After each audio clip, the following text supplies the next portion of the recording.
tonight. The province expands cancer coverage to wildland firefighters amidst a destructive wildfire season. A Saskatchewan First Nation puts on a powwow for people with disabilities.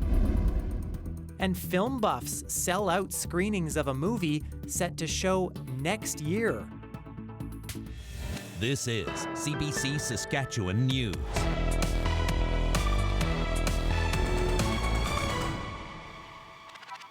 It is Wednesday, August 6th, and the CBC Saskatchewan News starts right now. I'm Ethan Williams. Thank you for joining us. It has been an unrelenting wildfire season in Saskatchewan, and with fires comes harmful toxins. Now the province is extending medical coverage to those on the front lines of those blazes. Jeremy Warren has our top story. After boosting cancer coverage for city firefighters, the province is now doing the same for wildland firefighters.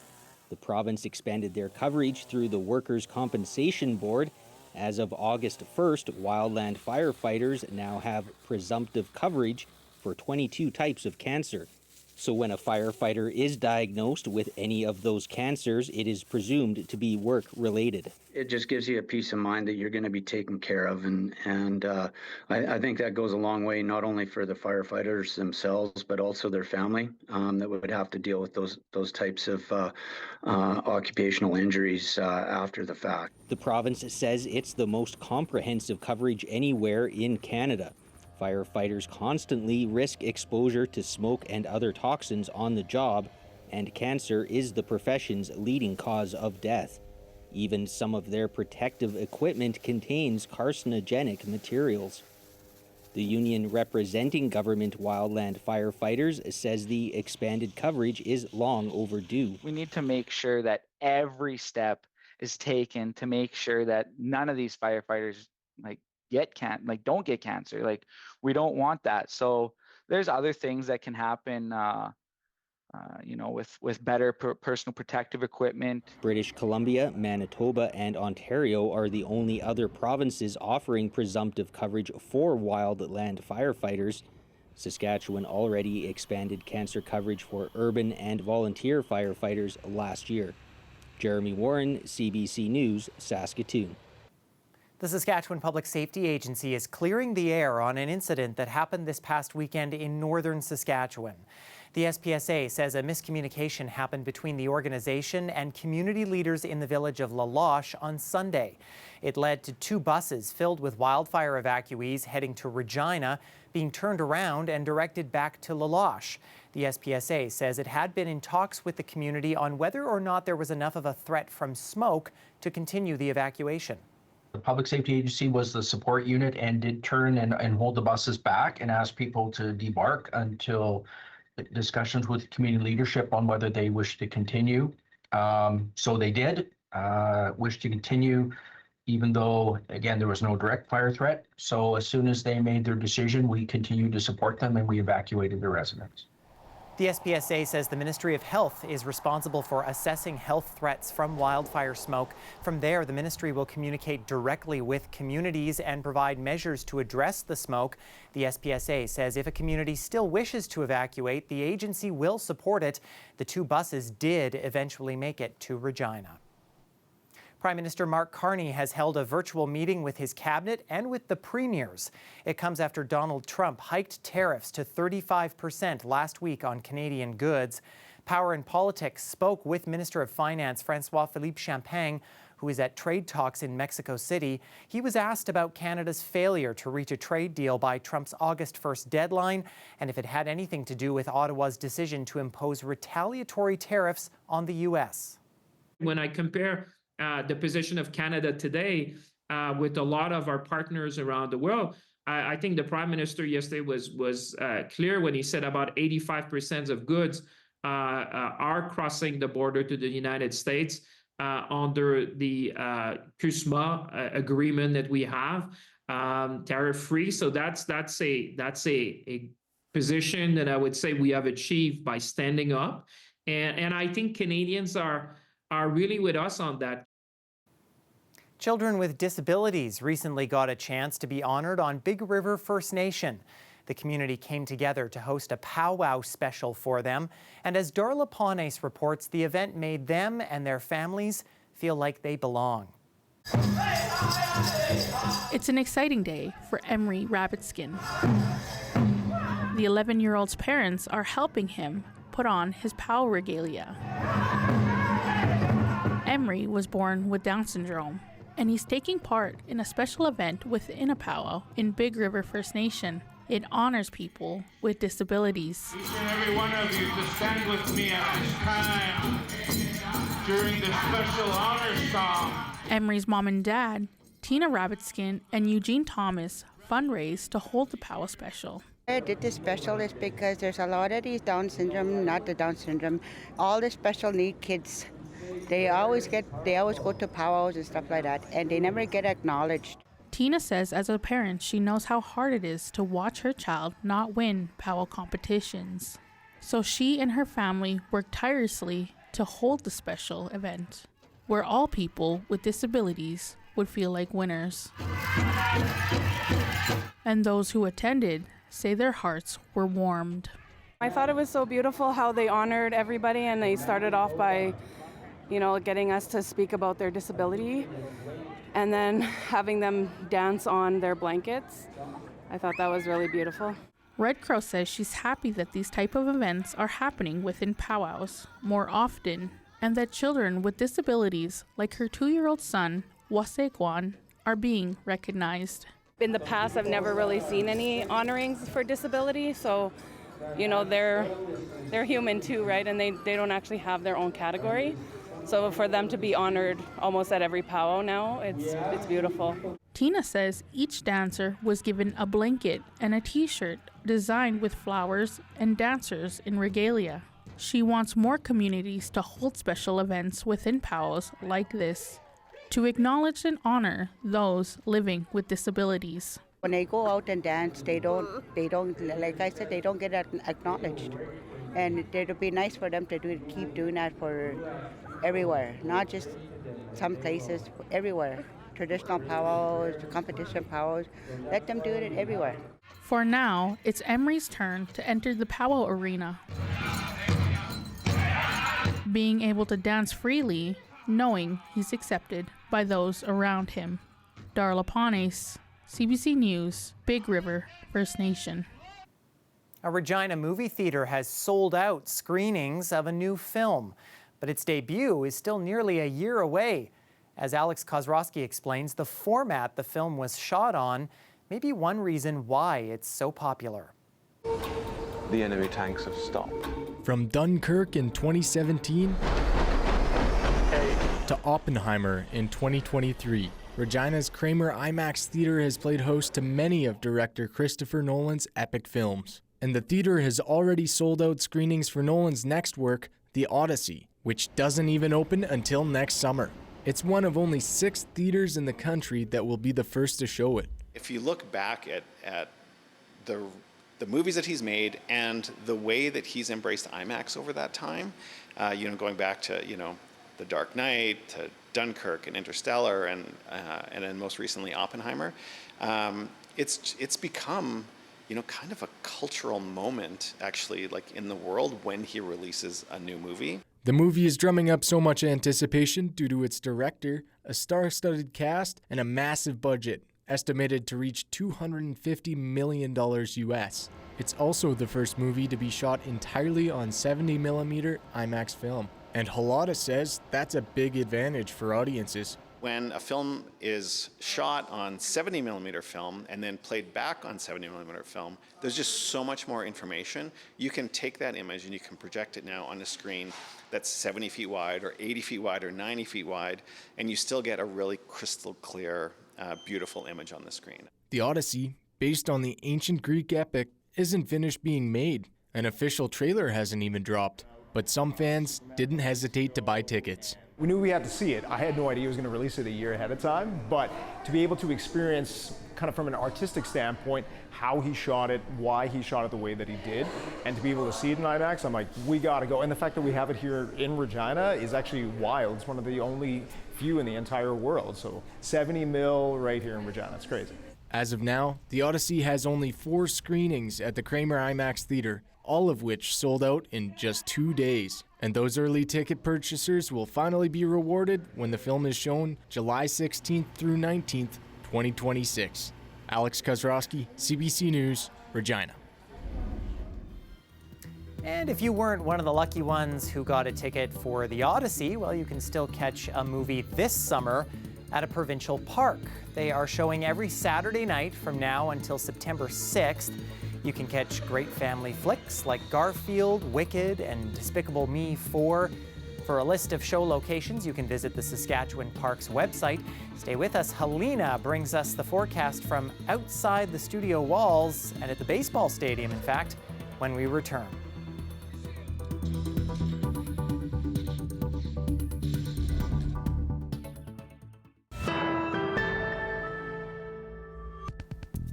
Drier than normal conditions are affecting much of the country, with wildfires burning here at home and in BC, Ontario, and the East Coast.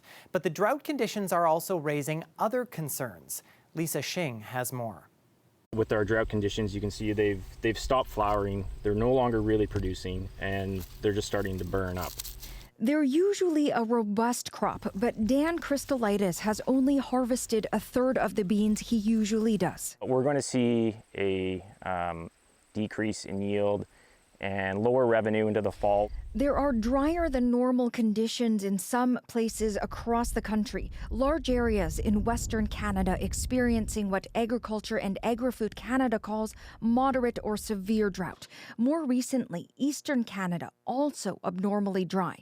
Many places getting roughly half of the rain that's expected. Everybody is in the deficit situation with regards to moisture. But what's making it particularly worse is the fact that it's been so hot.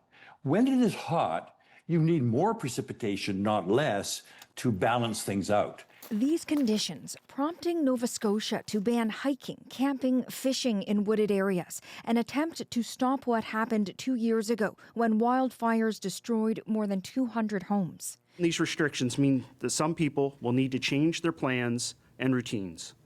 But when compared to the damage that we saw in 2023, it's not a risk to take. Newfoundland battling 3 out-of-control fires that have forced hundreds to evacuate their communities. Now the island is a tinderbox, so please just think about the consequences of your actions if you're thinking about having a bonfire. Experts say these conditions could become the norm, and that will change our environment. Some of these fires are so hot that they literally leave scorched earth behind them where nothing survives, no seeds can grow, and we can see a completely different shift to another type of ecosystem. That will take a toll on the economy and farmers.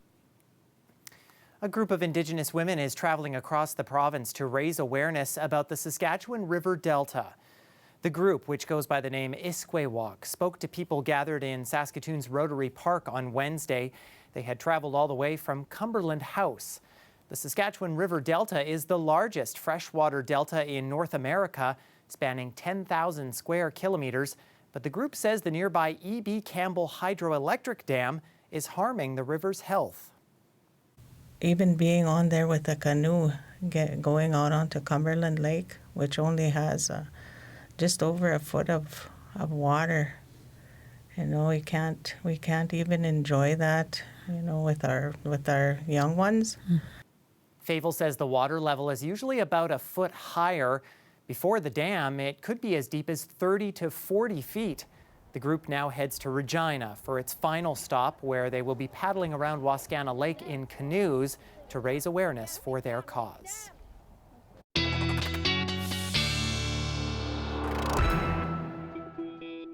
Weather specialist Helena Mahalik has left the building. She is out and about taking in a baseball game this evening. How's it going out there, Helena?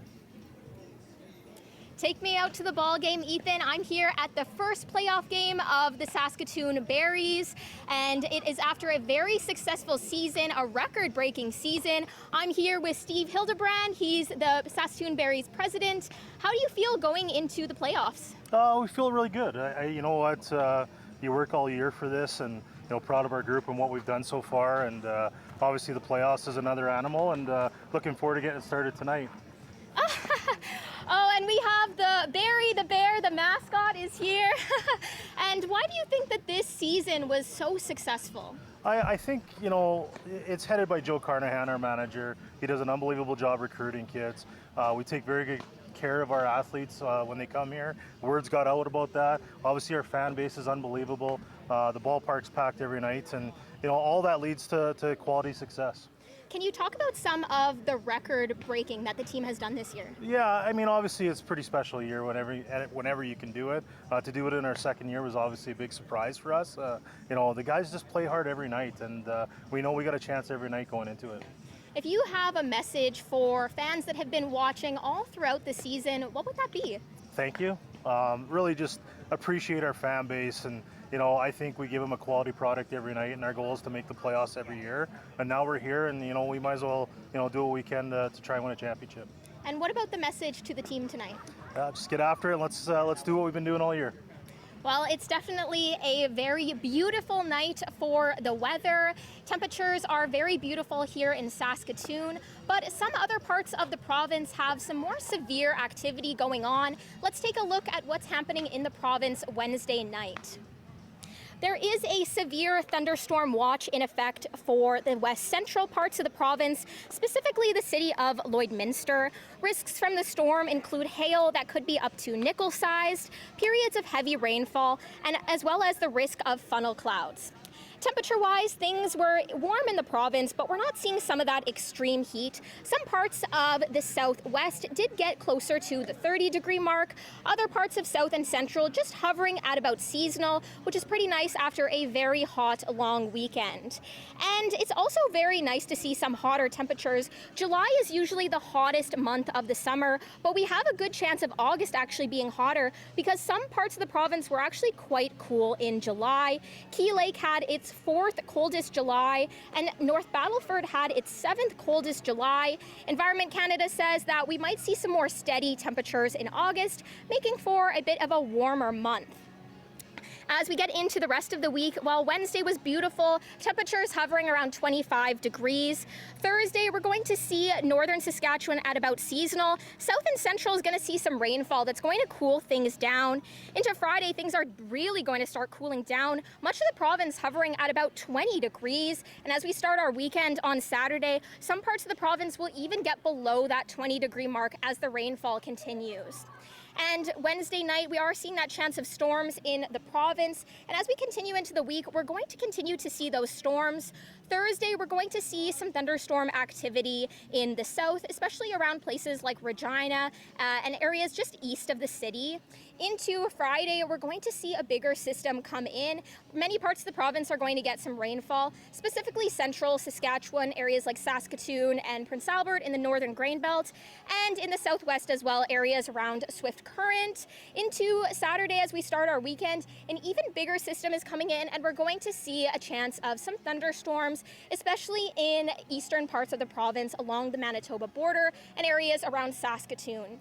We could definitely use some rainfall. Air quality warnings continue for the north, but we've seen the air quality statements extend into the northern grain belt for areas like Prince Albert and Melfort. We're going to continue to see the smoke get quite concentrated, especially around areas like La Ronge and even down into Prince Albert. We might continue to see some smoke, but Ethan, at least we are going to be getting some rainfall, which may provide relief. But as for me, I'm going to just be enjoying the beautiful weather here at the Berries game. And buy me some peanuts and Cracker Jacks and maybe send them down to Regina as well. Thanks, Helena.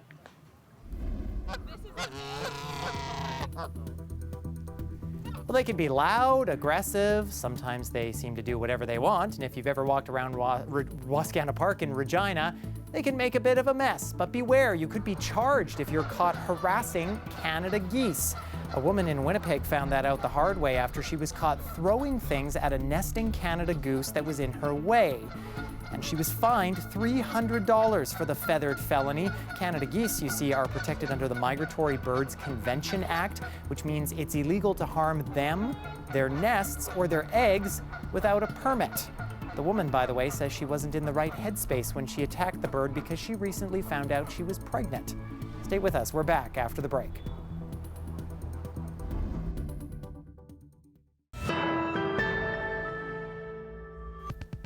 More than 10,000 Air Canada flight attendants could be on strike later this month. Their union says 99.7% of members voted in favor if a deal can't be reached with the airline. The two sides have been in contract talks since the start of the year. Issues include pay, pensions, and unpaid work, such as pre-flight checks. The vote does not mean that a strike is guaranteed, only that the attendants support the measure if the bargaining team decides to call for a work stoppage. A 72-hour strike notice could be issued as early as August 16th if an agreement is not reached. The airline says it remains committed to the bargaining process and is eager to reach a deal.